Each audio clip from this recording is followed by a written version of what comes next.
فريد منفردم منال شهر سنم 49 سال سنمه لمناڵی و هەر علاقەم بووگە بە کارەچێ و ئەحساسەکەم زرافەتی خاص و حەسی خاصێک لەناو کارچێوە هەست.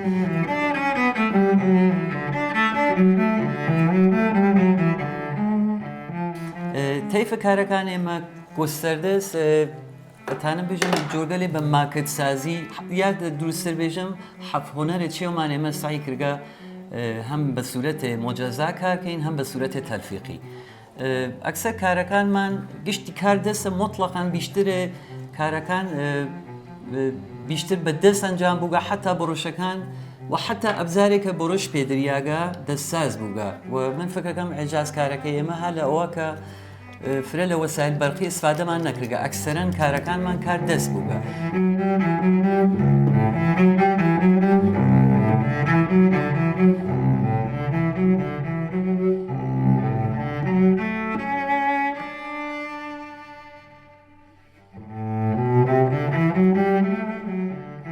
من جلال منفردم متولد سال 65 شهر سنه اما تازه کارگرمان تجهیز کرده و به صورت رسمی یک ساله که شروع کرده بکار. قسم من نوسته که ایده‌کان من تبدیل کنیم به آثار هنری، به سبک‌گر مختلف، به روشگر مختلف هنری و طیف گسترده لهنر شامل تولیدات اما. مجموعه کارگران من ماکت هنریه بیشتر ابرام که فراتر نوع کارگر هنری و دایرما و گرک که مربوطه به طبیعت.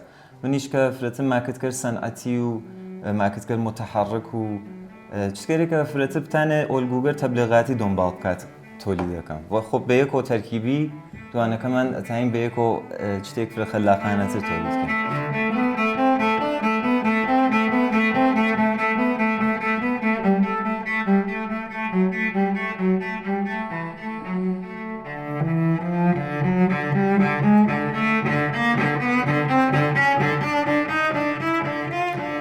کار اما فروش ایده است. لواقع اما ایده تبدیل کن به اثر هنری.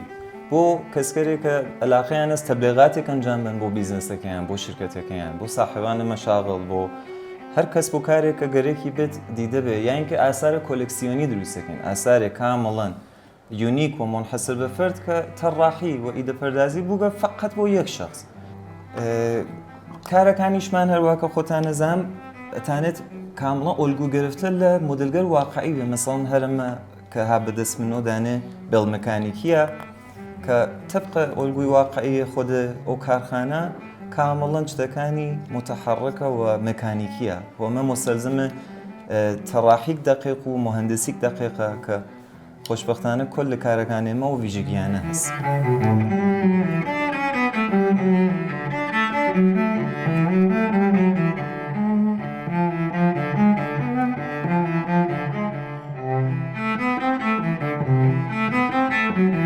اما تاین یک دانه عکس تبدیل کن به ایده، اما تاین یک دانه فکر تبدیل کن به جسم و یک دانه جسم تبدیل کن به اثر هنری.